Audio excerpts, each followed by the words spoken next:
Et puis 12h55, l'ambition d'un avocat, père de 5 enfants, celle de devenir président. Né le 1er octobre 1964 à Diego Suarez, il a quitté Madagascar pour les Comores. Il avait 7 ans. 10 ans plus tard, il vient étudier le droit à La Réunion. Et à 36 ans, il se présente pour la première fois à une élection présidentielle. Saïd Larifou, bonjour et bienvenue. Alors, pour vous présenter, nous sommes d'accord, vous êtes un avocat qui rêve un jour de diriger les Comores. Oui, c'est un avocat qui a une ambition pour les Comores, effectivement. C'est une ambition que je porte depuis 17 ans déjà. 17 ans de vie marqués par des engagements, par des actions, par un idéal que je porte au quotidien pour ce pays qui me tient à cœur. Les Comores, une république fédérale islamique.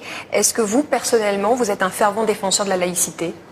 Oui, moi je suis pour la libre expression à la fois des opinions et puis voilà, je suis pour la laïcité effectivement.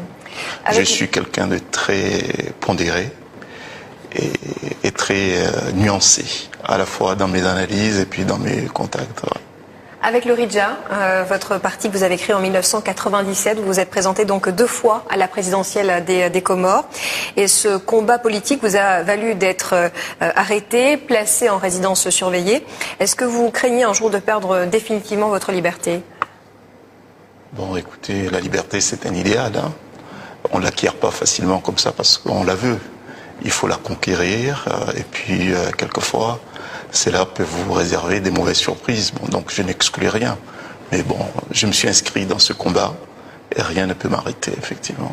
Et un mandat politique à La Réunion, vous y avez déjà pensé? Bon, écoutez,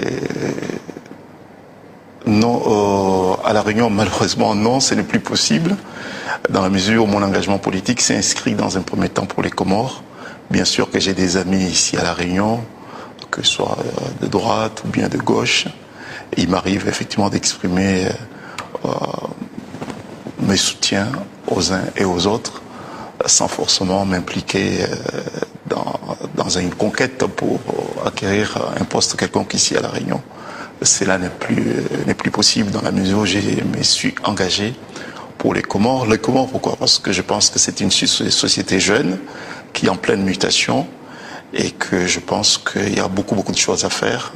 Et je pouvais aussi inscrire ma contribution dans cette dynamique de renouveau de cette société. On a évoqué votre parcours politique. Qu'est-ce qui vous plaît dans votre fonction d'avocat? Bon, c'est l'engagement, c'est l'assistance. Et puis l'assistance aux personnes qui en font plus demande, au soutien de l'autre. Moi-même, j'en ai bénéficié, peut-être pour cette raison que je me sens dans l'obligation aussi d'en apporter à mes prochains. L'affaire judiciaire qui vous a le plus marqué? 2 faits. L'affaire du jeune Ibrahim Ali. Et puis il y a aussi une autre affaire, celle des enfants franco-mauriciens. Cette affaire des enfants franco-mauriciens qui habitaient à l'île Maurice et qui sont venus ici à La Réunion avec leur mère. J'étais amené à partir à Maurice avec leur mère pour les prendre et puis les ramener ici à La Réunion. Et puis il y a aussi l'affaire d'Ibrahim Ali, le jeune Comorien, rappeur comorien qui a été tué dans l'eau par les colleurs d'affiches du Front National. Cette affaire m'a fait découvrir moi-même. Donc je ne me connaissais pas, en fait. Je ne me connais peut-être pas encore. Mais cette affaire m'a fait découvrir une certaine facette de ma personnalité. Laquelle? Le courage. Le courage. Voilà. Vous parliez de l'enfance tout à l'heure, on en vient à la vôtre. Né à Diego Suarez, vous avez quitté la grande île pour les Comores, vous aviez 7 ans. Et vous avez voyagé sans vos parents, mais avec vos frères et sœurs. Est-ce que vous vous souvenez de la traversée? Est-ce que vous vous souvenez de l'accueil qui vous a été réservé à votre arrivée aux Comores? La traversée d'abord, puisque j'ai beaucoup vomi. Et il fallait faire preuve. J'ai dissimulé ma peur et puis ma crainte, puisque j'avais en charge mes petits frères et sœurs. Et puis bon, arrivé aux Comores, j'étais épaté par l'accueil, à la fois de ma famille maternelle et puis des jeunes, de mon village, Fumbouni. Et c'était un accueil qui était beaucoup plus marquant.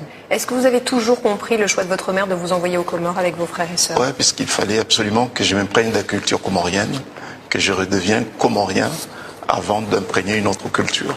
Je ne l'ai pas regretté et je pense que c'était un bon choix, puisque c'est ce qui m'a permis, c'est ce qui me permet aujourd'hui d'avoir un regard beaucoup plus nuancé à la fois des hommes et puis des situations.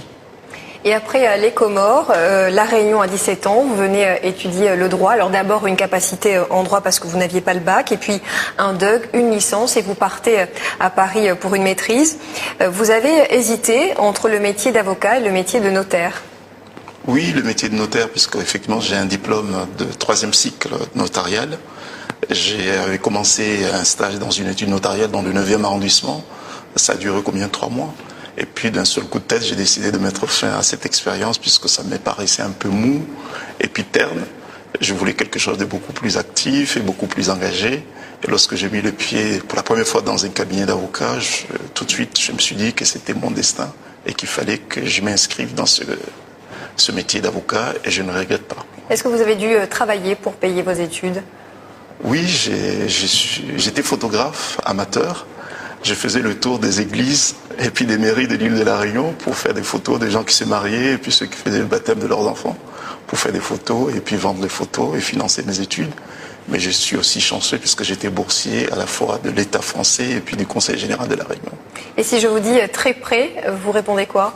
Oh, écoutez, c'est une dentifrice, c'est une publicité lorsque j'avais 20 ans.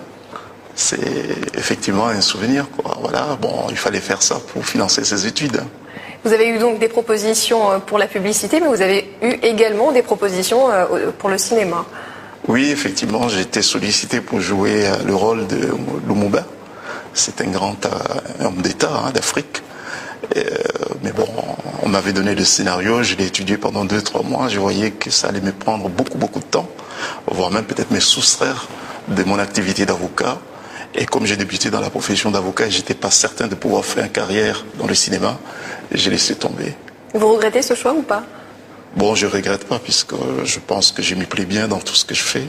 Mais effectivement, j'ai toujours un regard sur les acteurs.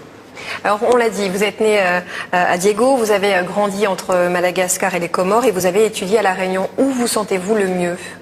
Dans l'océan Indien, franchement. Le jour où je serai amené à occuper des fonctions politiques aux Comores, j'ose vous dire que ça sera vraiment difficile, quoi, de ne pas être en permanence ici à La Réunion. Mais c'est un choix que j'ai fait de m'engager pour les Comores. Mais La Réunion, c'est une île qui m'est très attachée puisque j'ai tout gagné ici. Mes enfants, je les ai eus ici. Mes études, je les ai faites ici. Mes premières expériences professionnelles et puis d'homme politique aussi, je les ai faites ici puisque le RIDIA est né à La Réunion. Au fait, c'est une île qui m'a tout donné. Et une île que vous pourriez quitter finalement pour devenir président des Comores. Quelle différence selon vous entre Mayotte et les Comores? Oh, c'est une différence politique. Mais tout est lié culturellement, socialement. Mais bon, il y a un différent politique qui fait que bon, aujourd'hui Mayotte est détachée politiquement des autres îles de l'archipel. Mais il faut aussi croire en la force de conviction des hommes qui peuvent surmonter des différends pour construire un destin commun. J'y crois. Les Mahorais qui se sont longtemps battus pour rester français, pour vous, y a-t-il quelque chose de plus important que le droit du peuple? C'est la liberté. Et cette liberté, notamment de choisir à quel territoire on peut appartenir. Vous savez, les réalités politiques ne sont pas des réalités figées. Elles évoluent en fonction des hommes, de la volonté des hommes. Donc dans l'histoire est construite parce qu'il y a des hommes qui mettent aussi leur volonté pour la construire positivement. Et je ne désespère pas de pouvoir demain construire un dialogue constructif avec les Mahorais. Moi, personnellement, j'ai nourri cette culture de compromis. Donc je pense que tout est possible.